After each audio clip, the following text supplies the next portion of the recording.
Azərbaycan Respublikası Prezidentinin Azərbaycan Milli Elmlər Akademiyasının 80 illik yubileyinin qeyd edilməsi haqqında 2025-ci il 18 mart tarixli sərəncamının bu əlamətdar tarixi hadisə ilə bağlı alimlərimizin və elmi tədqiqat ocaqlarımızın qarşısında qoyduğu vəzifələrin yerinə yetirilməsi üzrə aparılan tədbirlər çərçivəsində Azərbaycan Milli Elmlər Akademiyasının Gəncə bölməsində Nizami Gəncəvi yubileyləri Ulu Öndər Heydər Əliyevdən möhtərəm prezidentimiz İlham Əliyeva adlı monoqrafiya çapa hazırlanır. Layihə rəhbəri bölmənin sədri akademik Fuad Əliyev olan kitabın fəsillərində əhatə edilmiş mövzular və onların elmi əhəmiyyəti bu elm ocağında keçirilən seminarda müzakirə edilib. Monoqrafiyanın müəllifi Azərbaycan Milli Elmlər Akademiyasının Gəncə bölməsinin elmi işlər üzrə sədr müavini, filologiya üzrə fəlsəfə doktoru Əli Muxtar Muxtarov seminarda yeni hazırlanan kitabın yazılmasının elmi zərurəti haqqında danışıb.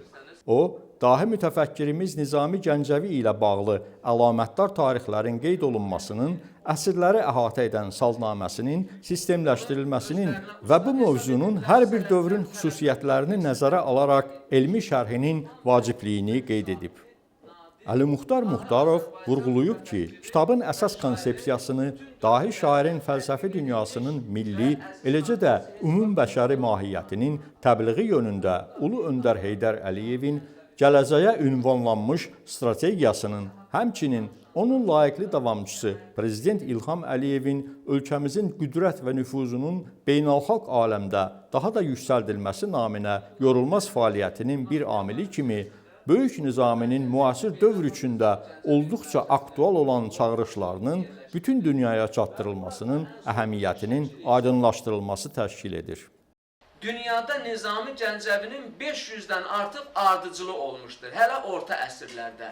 Və özü də Qəzənfər Əliyev ifadə edir ki, dünyada hansı mütəfəkkirin 500-dən artıq ardıcılı var?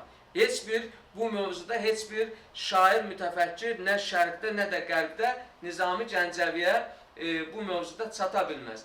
Məruzəçi 450 səhifədən də çox olacaq bu kitabın ilkin variantda əsrlərdən gələn Nizami Gəncəvi sədası, 1941-ci ilin payızında mühasirəli Leninqradda yaşanan 800 yaşlı Nizami Gəncəvi təntənəsi, Nizami Gəncəvi elə bir dahi sənətkardır ki, onun yubileyi hər il qeyd edilməlidir. Heydər Əliyev, müstəqil Azərbaycanın İlham Əliyev erası, Azərbaycan nizami şünaslığının İlham Əliyevlə başlayan inkişaf mərhələləri, Azərbaycandan müasir dünyaya Nizami Gəncəvi çağırışı adlı fəsilləri əhatə etdiyini nəzərə çatdırıb.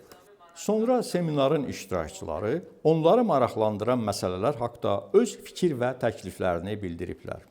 Tədbiri yekunlaşdırarkən bölmənin sədri akademik Fuad Əliyev məruzəçiyə maraqlı məlumat üçün təşəkkür edib. Bununla belə o, kitabda Nizami Gəncəvinin ən son yubiley tədbirləri ilə bağlı, xüsusən Gəncədə aparılan işlərin tarixi miqyasının, o cümlədən dünyanın nüfuzlu ictimai və siyasi xadimlərini birləşdirən Madrid klubunun üzvlərinin də daxil olduğu Beynəlxalq Nizami Gəncəvi Mərkəzinin fəaliyyətinin daha dolğun əks olunmasının vacibliyini qeyd edib.